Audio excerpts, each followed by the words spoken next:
Terrorism. Every single American knows about terrorism. And what do you think about when you think about terrorism? You think about jihadis, Islamic Jihad. We lived through 9/11, the ISIS years, Iraq, Afghanistan. You think about suicide vests and things like that. That's what we think. We think terrorism. Me too. It's the first thing that pops into your head.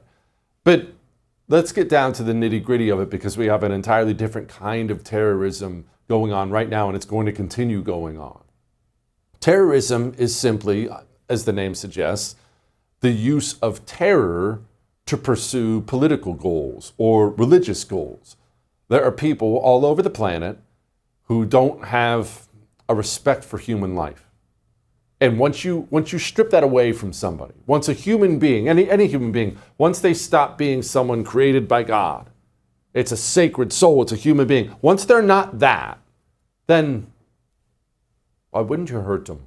Why wouldn't you kill them, threaten them? Once you strip that humanity away from people, that's what you do. Now, here in the United States of America, we have the Democrat Party. They're communists. Their street animals are communists. Their street enforcers are communists. And here's how it works. It has worked this way for a while, probably 20, 25 years in this country. And it's going to be bad for the foreseeable future. Elite communists, I'm talking about Democrats in the media and Democrat politicians. They understand they have a rabid base willing to hurt people because they're a bunch of animals and demons. And they give them orders. And they've been doing this over and over and over and over and over again. They program them, no different than a jihadi is programmed. Die for Allah, die for Allah, die for Allah. Here's a suicide vest. Programmed over and over and over and over and over again.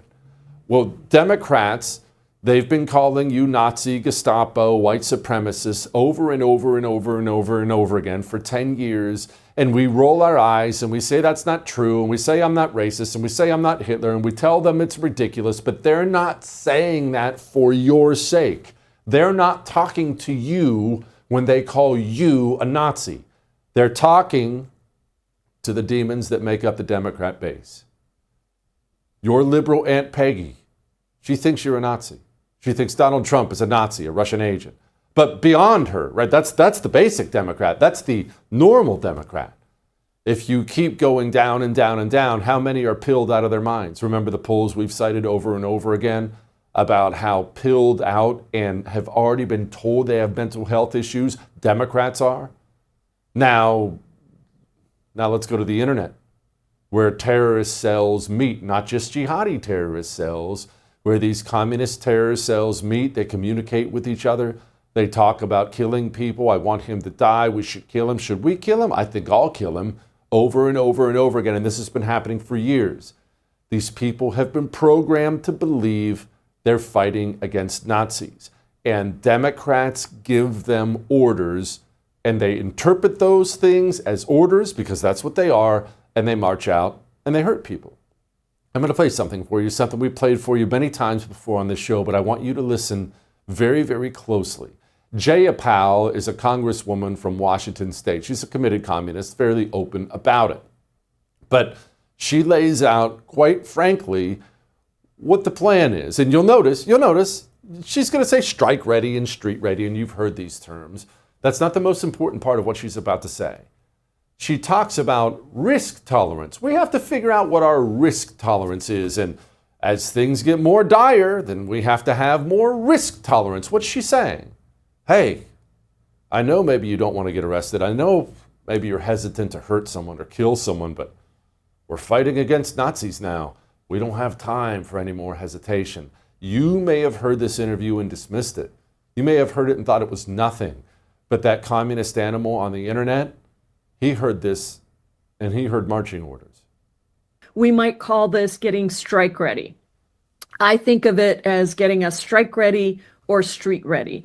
And part of that is understanding our own strength. And as we develop that strength, being able to assess our risk tolerance, because we know that risk tolerance increases as the severity of the situation increases and as our own understanding of what's happening increases. So overall, the more we understand what's effective, what the risks are, and who's ready to participate, the more impact we can. You heard what she said. And look, I pointed her out, but in the interest of fairness, they all talk this way. Chuck Schumer's telling people to reap the whirlwind. Joe Biden got up in front of the entire country and told them that Republicans were a threat to the very foundations of democracy.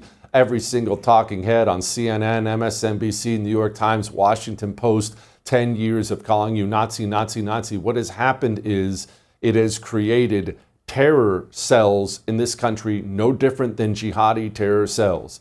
They're in Portland, they're in New York City, they're all across the United States of America, oftentimes drugged out, sexually deviant monsters, and they believe they're in a fight with Nazis. They're in a war. That's what they believe.